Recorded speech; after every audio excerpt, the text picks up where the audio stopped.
to a question by Listia, this is also posted on Facebook. It says, I was a Christian and I'm now thinking about learning Judaism. And here is my question. Were all the priests Levites? What's the difference between the Perushim, Pharisee, and the Levites? I'm curious because I don't think there's not much, if any, mention of the Levites in the so-called New Testament. No words, not mine. Except for John the Baptist's parents. Another thing that is bugging me is Jesus basically called the Perushim the descendants of the devil. I thought God chose the Levites to be priests. And if the Perushim are Levites, well, it's pretty messed up. And she thanks you for your time. So I think basically the question there is, are all priests Levites? And the Pharisees and Sadducees we might as well go both ways, of the New Testament, how do they fit into the Levitical bracket? Oh, wow. Okay, that's a lot of stuff. The first part of the question is the Levites are not mentioned in the Christian Bible. As it turns out, that's not correct. You'll find in the story in the book of Luke, chapter 10, as I said, that's a story of the Good Samaritan. You'll see that in fact a Levite is specifically there in Luke chapter 10, verse 32. You'll find the same thing as another Christian follower, whatever it is, in the book of Acts, chapter 4, verse 36. So that's just factually not correct. The Levites are in the Christian Bible. It has nothing to do with Pharisees. Levite means that you were from the tribe of Levi. It had nothing to do with what you believed. It had nothing, it's like what race you are. If you're black, white, what family you're from has nothing to do with if you're an atheist or not, you're a Christian or not. The tribe you're from indicates what plot of land belonged to you. If you were a Levite, that would indicate that you did not have land assigned to you, but rather your job was to work in the temple. You were fully engaged and employed in temple work, devoted to the Jewish people. All priests were from the tribe of Levi. All priests were tribe of Levi. Generally speaking, the Kohanim, that's the word, Kohanim, are not called Levites, but actually there are many exceptions to that, because unique Kohanim who were very devout and zealous are called Kohanim that were Levites. You'll find that in the book of Ezekiel. But yes, all Kohanim are descendants from Levi, because essentially it's split off. The descendants of Moses were Levites. The descendants of Aaron are called Kohanim, are called priests, but we are all from the tribe of Levi. The word Pharisee comes from the word Perushim, and that is traditional Judaism. And that is, Perushim means the word really means those who are separated. But the key is the Perushim were those who believed in what's called classical Judaism today. All of classical Judaism today emerges from the Perushim. There are other groups, heretical groups, or heterodoxical groups, like you had the Sadducees, that was a heretical group. You had we don't know what the Essenes believed precisely. It's argued considerably, but they were almost certainly a heterodox group. Heterodox is kind of a synonym for heresy, but it's not as strong.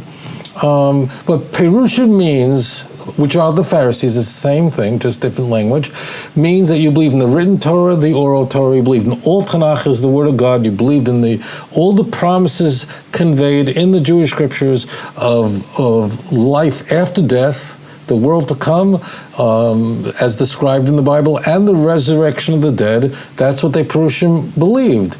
That's where the Christianity emerged from, the Perushim. The Sadducees are described as an elite group by Josephus and other historians. They did not believe in the oral Torah. They broke away from the oral tradition. They rejected it, like later groups did. They did not believe in life after death. They were very much the proxies of the Romans in the temple, and so on. But that wasn't really your question. So Pharisees is what you believed. That means what expression of Judaism did you embrace? So we can roughly say that the Pharisees, we can exchange that term for a contemporaneous term. Pharisee would be an Orthodox Jew. They are the same. Pharisaic Judaism and Orthodox Judaism are synonymous. Okay, so that will make it easier. Has nothing to do with what tribe you're from. Another thing that's bugging this listener is that Jesus basically called the Perishim descendants of the devil. You are, you are sons of the devil. The devil is your father. I think the text. John 8:44. Right, which makes it a little bit awkward because obviously the Christian reader is going to read this and then assume that rabbinical Judaism is also, I suppose, satanic. And then what I find interesting is the use of the word devil in this text. I mean, traditional Jewish reading of the Tanakh, we don't have a God of this earth, a God of this world, except for the Creator.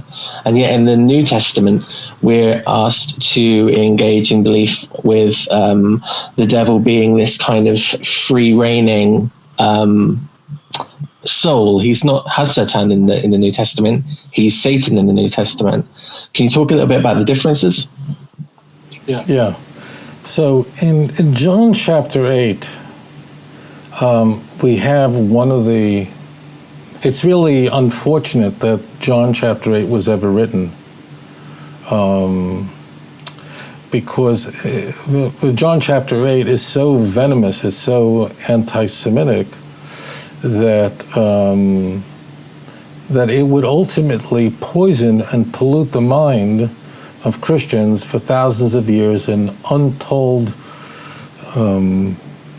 crimes against the Jewish people be committed, because John 8 does say that the Pharisees and scribes, that the Jews, in fact, the word Jew is used there in book of John more frequently than any other. That's how the people of Israel are called. All the Jewish people are called that.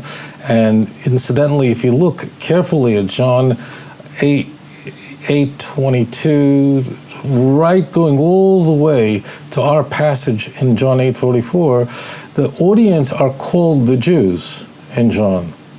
So we are introduced to the Pharisees earlier in John 8 because of a story that actually didn't exist in the original book of John. Well, this might get weird for you, but the church manipulated the New Testament violently.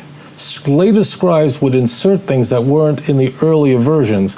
And the story of the adulterous woman who's brought before Jesus, and it was brought before the Pharisees and scribes, and Jesus is there, and she's brought there to be stoned, and Jesus, it's really a story that makes it into all the movies about Jesus, because it's a great and a very gripping story. And Jesus really is in a hard place because the woman was caught in adultery, and the question is, well, what should be done with her? So Jesus is kind of in a no-win situation, as the story we're told is, that he can either say, stone her, and that would be comporting with what the Torah demands of an adulterous woman, but then he wouldn't be the Jesus of grace and love and forgiveness, so that wouldn't work either. So the story goes that Jesus says, let you who is without sin cast the first stone, and they all dropped their stones and walked away. I'm not going to get into this, the story would be ridiculous in Jewish law. But the story actually didn't exist in the original book of John. This story was inserted in later on. In fact, every Christian Bible that has a great annotation will tell you that so that's really where the Pharisees and scribes are introduced in John 8. It's really a much later Christian invention, a gripping story, no doubt, but it was not originally part of the book of John. No Christian scholar would disagree with what I've just told you. Okay, that's a later story. The story actually begins at the end of chapter 7. So that's where the Pharisees and scribes are introduced there. But as I said, go to John 8:22. And what we have there is the Jews are portrayed in the book of John in the most venomous way, that they are the devil, they are Satan. And I'm going to get to the concept of Satan and the devil right now. Because the idea in the Christian Bible is a pagan dualistic concept of Satan. That is, that Satan we are told by the church, is an enemy of God, and therefore he's an enemy of Jesus, of course, and he's the chief blasphemer against God. That is opposed by the Jewish scriptures. Satan is not an angel in rebellion against God. Satan was created for the very purpose of tempting man away from God. But Christianity would adopt a dualism, and a dualism in this case is a Persian dualism, very much like Zoroastrianism, a Persian religious model. It's very possible, incidentally, that Achashverosh and Haman of the Purim story, we don't know this, but there are reasons why I suspect it, were in fact Zoroastrians. That's quite possible. But that concept that there's a God of good and a God of bad, a good God and a bad God, kind of something like what Gnostics would come to embrace. That's nothing to do with Judaism. Satan was created by God because something had to give us free will. And given that our default baseline is that we are good. That's who we are. Why are we essentially good? Why is our default baseline good? Is we're created in the image of God. Our natural instincts is to love God. We want to. That's built in. We're hardwired for that because we have a neshama. We have a soul from Hashem. So God had to introduce something, create an angel, Satan, and his job was to be an accuser, a seducer, to cast forth his blandishments so that we can have free will. Satan is not an enemy of God. He is a servant of God, and he is a blessing. If there were no Satan in the world, if we had no inclination to sin, there could be no virtue in the world. Virtue is only possible because Satan exists. Angels can't be virtuous. That's not possible. So now that's said, so the idea of Satan, that means, and what is tricky is Judaism is using the word Satan, it's spelt the same way. Christianity is using the word Satan, sounds the same, and there are similarities between the two, but in fact they're very, very different. So I want to examine what the curse means, you are of the devil, because this is a very, assault against the character of the children of Israel is really quite sophisticated. The notion that the Jews are the devil, and in fact we are the Antichrist would be a Jew. And remember Jerry Falwell said that a number of years ago. He didn't mean that really, people accused him of anti-Semitism. It wasn't an anti-Semitic thing, it just the Christian belief that of the end days, that the Antichrist will rise up and he'll be a Jew. That's all he meant, but people got all excited. But the key point is this. In Christian theology, in fact, in any dualistic theological system, Satan, who is an enemy of God, rather than the Satan we find in Tanakh, who actually does exactly what God tells him to do, as in the book of Job, if you asked any Christian, does Satan know the truth? Does Satan know that there's one God and who he is? The answer, of course he does. He knows the truth. In Christian theology, he was the highest of all the angels. He was the greatest of all the angels in Christian theology. And he deliberately, knowing that Jesus is the Messiah, went to war against Jesus.